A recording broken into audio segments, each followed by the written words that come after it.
Remington Blackstaff is an independent doctor, physician, martial arts enthusiast, and author. Blackstaff is an alumnus of Royal Free Teaching Hospital and University College London Medical School.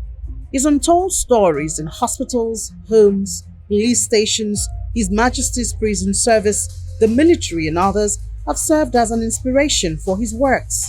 Blackstaff joins Channel's Book Club to discuss his debut historical fiction novel, The Durbars Apprentice.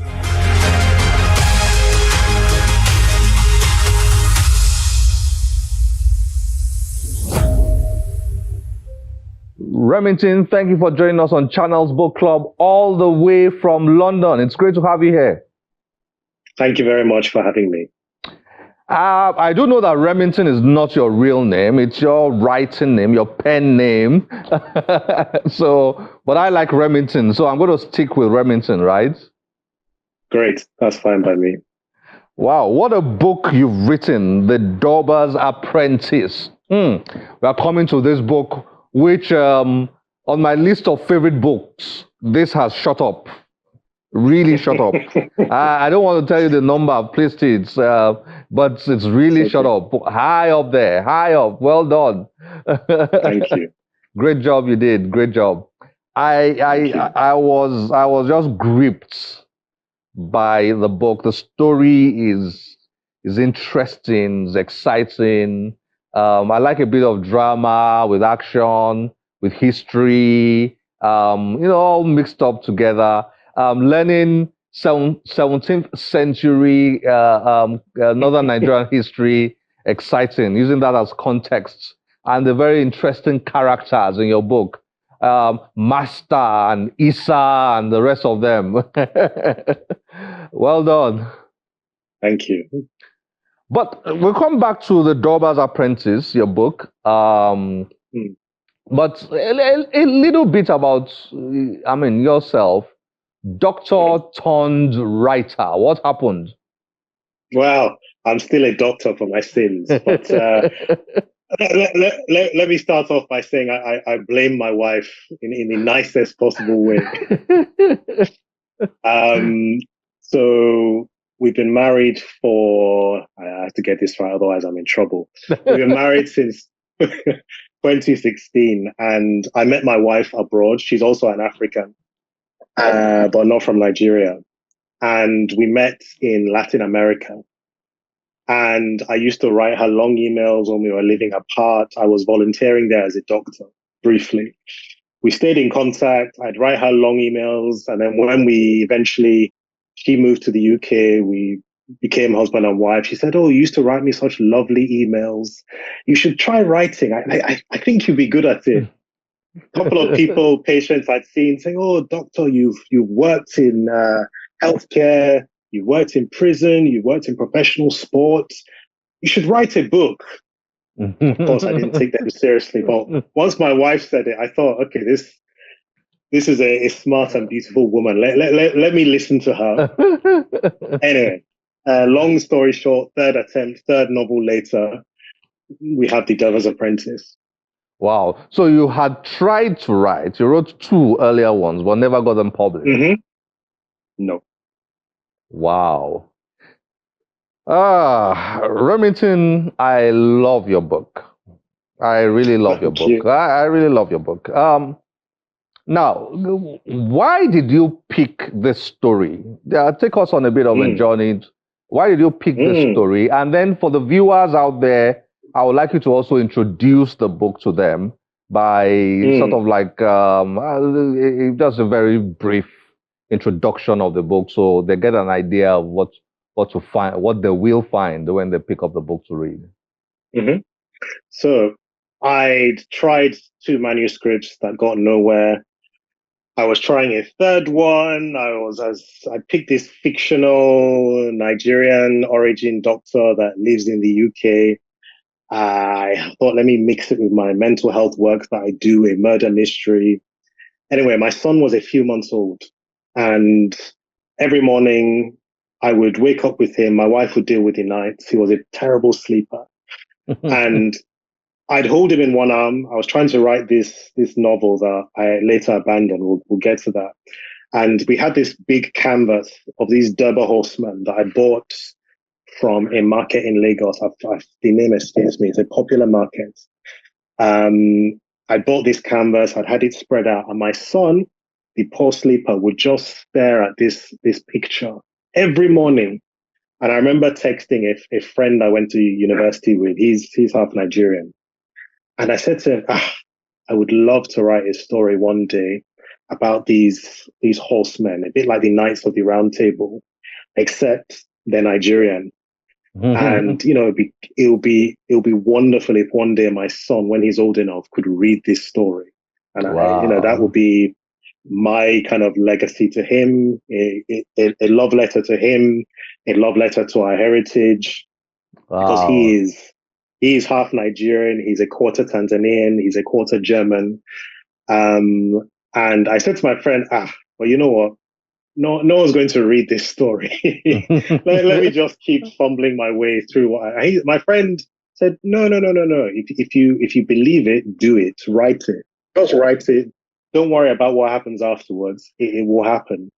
And then it's either 38 or 41, I can't remember, but many, many rejections later, eventually this imprint in California called Rise, part of Running Wild Press, gave me a chance, and then we have the Durbars Apprentice. Wow. Did you say 31 or 41 rejections?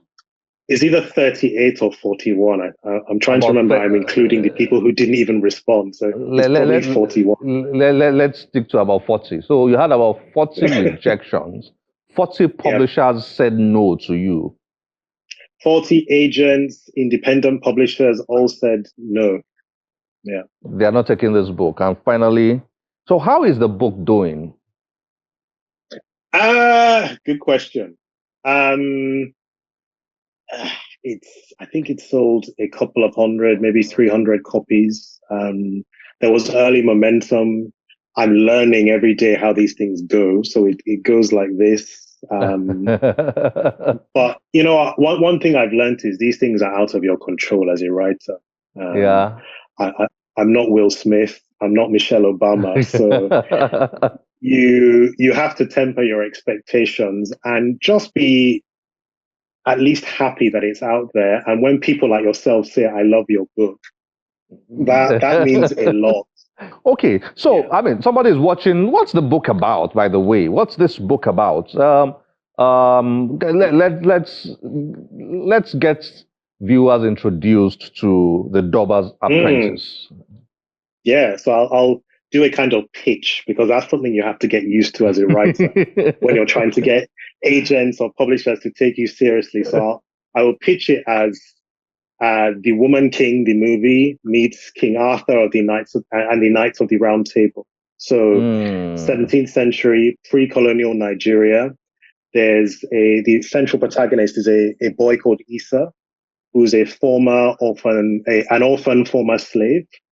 And him and his master, this Durbar warrior, this elite warrior horseman, have to go through trials and tribulations to stop the bitter rivalry between two kingdoms, Kano and Sokoto, descending into a bloody war on the background of decades of acrimony. So that's the story in a nutshell. Fantastic! Oh wow! Now, tell us a bit about what you had to do to get the story. I assume you researched a lot. You dug into northern Nigerian history, Kano, Sokoto, etc., and all that. How was that for you? The whole experience of putting the story together within that very important historical context. So Google became my best friend, because unfortunately, growing up, we didn't have the internet. So you would go to a library, you would read these things. You'd read these things. The other challenge is I'm not in Nigeria. So it's a lot harder in this part of the world to access that information. The other caveat was I wanted to surprise my parents. So my parents weren't aware that I was doing this book until it was published, released, the rest of it. So I wanted to surprise them. So I thought, right, I know what kind of story I want to write. let me look at the history of the emirs, the sultanates. It has historical reference points, but I've taken liberty with some historical landmarks like the Sokoto Caliphate and things like that. So it's not one of my critics, and I've also learned not to read any more reviews. But one of my critics was like, "Oh, but this stuff already existed. This happened." For me, the book has some historical landmarks to ground it in history, but it's not a textbook. So I looked at things that I liked from history that reflect the culture, that reflects things of the time. I forgot to mention the other thing is I'm not Hausa, I'm Igbo. So this is also I'm almost like I'm borrowing from not another culture, but another tribe. So all these complexities made it quite fascinating. At times, sometimes intimidating. I knew at some point I might get criticism for historical accuracy, but it's that a lot of time on Google looking at text about history, and there wasn't that much, and the rest of it was my imagination. So yeah. So this is a faction basically. Fiction Yeah. based on, I mean, to some extent, historical research and all that, which makes it interesting. I mean, exciting for me to read. Now, good. Your characters is his master. Let me stick to those two. I mean, so many interesting characters, all over your book. But let me stick to those two. The boy, who is the protagonist of the story, Isa. Is there anything to his story that appealed to you, or you just created? Were you interested, for example, in the slave trade culture that existed in northern Nigeria at that time? Or did you? Is there any story behind the Isa character, or you just created Isa from the blues? You know what? I think there's a better way to answer it. So the characters came about because I'd become a father recently. Okay. And I wanted to, it came about organically, but I ended up somehow looking at the way a child might look at as a father, how that perception might change, the kind of example a father would want to set for his son, because, Master is effectively a surrogate father for Isa. Isa is an orphan. And I somehow, hopefully, ended up channeling those into those characters. Like the timing of the I guess the themes of the book, it's not a coincidence that it came just after fatherhood for me. And the inspiration for the book was essentially my son. So that father-son relationship was more important. The fact that he was an orphan and a slave, I think the slave bit was meant to emphasize that this character is alone in the world, and he's been passed from person to person. And then finally, this decent human being snatches him from that life of misery where he just functions to serve other people, and he starts to find some purpose in his life.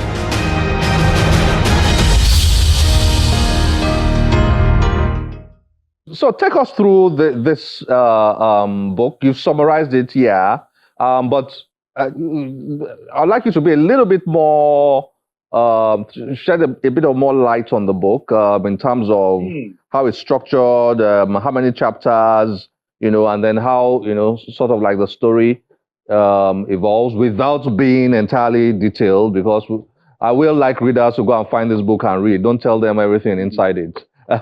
Keep the suspense. Yeah. So it's in 3 parts. So part 1, you get introduced to the main characters. You get a sense of who Master is, who Isa is, the people around Master, because there's that saying that a boy is raised by a village rather than just one person. So you'll get that sense in, what's around Master that builds up this picture of him, the influences. You get snippets of, what's going on, what the tension is during this war or this animosity, I should say, between these two kingdoms. There's historically been war. There's peace. The peace is fragile. Part two, you start to get more, the tension builds up. And then part three, for want of a better word, things go haywire. But the other parallel is the way Issa views master changes as the book progresses. In the same way, a child will look at their father and you hold them in high esteem. You may always hold them in high esteem, but you will realize at some point they're not superhuman, that they have their frailties, their fragilities, their weaknesses, and you will get that through Issa's eyes as the book progresses. Fantastic. Fantastic. Well done. So, I mean, as we begin to round up, who do you want to see or read this? I mean, this is a question. I mean, of course, every writer wants everybody to read the book, but I'm asking you this because, you know, at times I've found out that some writers are what I call sort of like mission-minded. It's like they've written their book with a mission in mind. They have a message, you know. Some other writers are just almost purely entertainers. They just want you to pick up that novel and just have fun reading it. There's no message anywhere, you know, and all that. Some writers are like that. So where do you fall in here? A bit of both. So I want to entertain, but at the same time, I guess my mission is to, if I can in any way, change the lens within which Africans, Nigerians are viewed by the wider world, where there's more to our history than you know, the transatlantic slave trade. It's part of it, but there's a rich history before and there's a rich history afterwards. And I want just to do my bit to try and change the lens through which our part of the world is viewed. That's the mission bit. The entertainment bit is I want to tell stories that entertain people. I want our people, and by our people I mean Africans, the diasporans, our descendants in North America, the Caribbean. I want us to be center stage because we have fascinating stories, amazing stories that, for want of a better reason, in popular media, Hollywood, whatever, we're not front and center. And as a proud Nigerian who's proud of my heritage, who wants to, you know, imbue that in his son, I want us to be front and center. Interesting. Thank you so much, Remington, for introducing the Durbars Apprentice to us. I'm going to be recommending this book. I've already started recommending it. And I'm recommending it to everybody out there if you want a nice novel to read, and a captivating novel to read that has a context of African Nigerian history. This is the book to pick up, The Durbars Apprentice. Thank you for joining us on Channels Book Club, and I hope you are already writing that next book now. Are you? Oh yes, there's more. I've written book 2 and 3. There's another book in between. I'm just getting them out there and doing things, but there's more coming. Don't worry. Fantastic. Well done. Thank you. And say hi to that your boy who inspired you to write. I will. And your wife. I thank my wife every day for many things, including this book. Great. Great. Thank you for joining us on Channels Book Club. All the best. Thank you for having me. Thank you.